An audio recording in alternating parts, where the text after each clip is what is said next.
ఊరువాడ అనే గ్రామంలో ఒక చిన్న క్రైస్తవ కుటుంబం ఉండేది. ఆ ప్రాంతాన్ని ఒక రాజు పరిపాలించేవాడు. గ్రామంలో అనేకమంది ప్రజలు ఉన్నప్పటికీ క్రైస్తవ కుటుంబం మాత్రం ఒక్కటే. ఆ కుటుంబంలో తండ్రి, తల్లి, 16 సంవత్సరాల ఒక కుమారుడుండేవాడు. వారు ప్రతి ఆదివారం దేవుని మందిరానికి వెళ్లి ఆరాధన చేసి తిరిగి వచ్చేవారు. ఒకరోజు వారు మందిరం నుంచి తిరిగి వస్తుండగా రోడ్డు పట్టన కొంతమంది యువకులు కూర్చొని మాట్లాడుకుంటూ ఉన్నారు.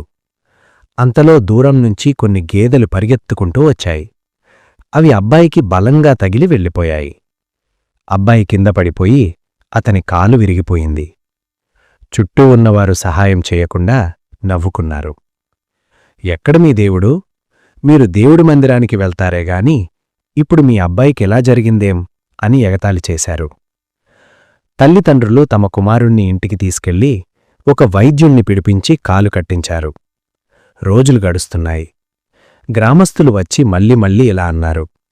మన ఊరిలో 50 మంది 100 మంది యువకులున్నారు. ఎవ్వరికీ ఏమీ కాలేదు.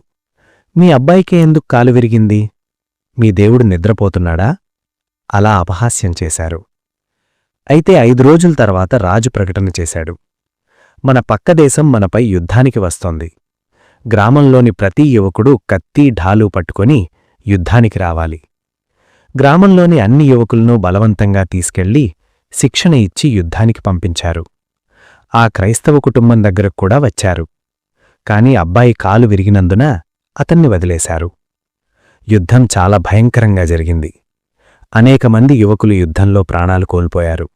చాలామంది గాయాలతో రక్తంలో తడిసిపడిపోయారు. కాని ఆ అబ్బాయి మాత్రం యుద్ధానికి వెళ్లలేదు. అతని ప్రాణం కాపాడబడింది. అప్పుడు గ్రామస్తులు గ్రహించారు. వారు ఎగతాళి చేసిన ఆ ప్రమాదమే దేవుని రక్షణగా మారింది. వారు వచ్చి అన్నారు, అమ్మా, మీ దేవుడు నిజంగా గొప్పవాడు. యుద్ధానికి వెళ్లకుండా మీ అబ్బాయిని కాపాడాడు.